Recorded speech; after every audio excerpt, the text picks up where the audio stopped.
வணக்கம். இன்றைக்கி ஆப்டிடியூடில் பர்சன்டேஜ் ப்ரொப்போர்ஷன்லேருந்து ஒரு ப்ராப்ளம் பார்க்கலாம். கொஷினில் என்ன கொடுத்துருக்காங்கன்னா, ஏபிசின்னு 3 பர்சன்ஸ் அவங்க ஜாயிண்ட்டாக ஒரு பிஸ்னஸில் இன்வெஸ்ட் பண்ணுறாங்க. எவ்வளோ அமௌண்ட்டுங்கிறத மென்ஷன் பண்ணியிருக்காங்க. 12,000, 6,000, 4,000 ரெஸ்பெக்டிவ்லின்னு கொடுத்துருக்காங்க. With an agreement of 3 years. 3 years continue பண்ணுறோங்கிற அக்ரிமெண்ட்டில் கொடுத்துருக்காங்க.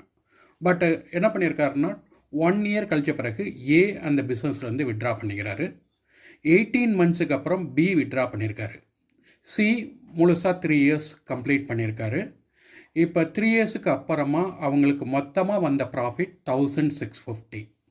இப்போ ஒவ்வொரு போர்ஷனுடைய ப்ராஃபிட்டில் என்ன ஷேர் அப்படின்னு கேட்டிருக்காங்க. இப்போ அமௌண்ட் இன்வெஸ்டட் என்ன அப்படிங்கிறத பார்க்குறோம். 12,000, 6,000, 4,000. இது என்ன ரேஷியோவில் இருக்குன்னா 4,000 2,000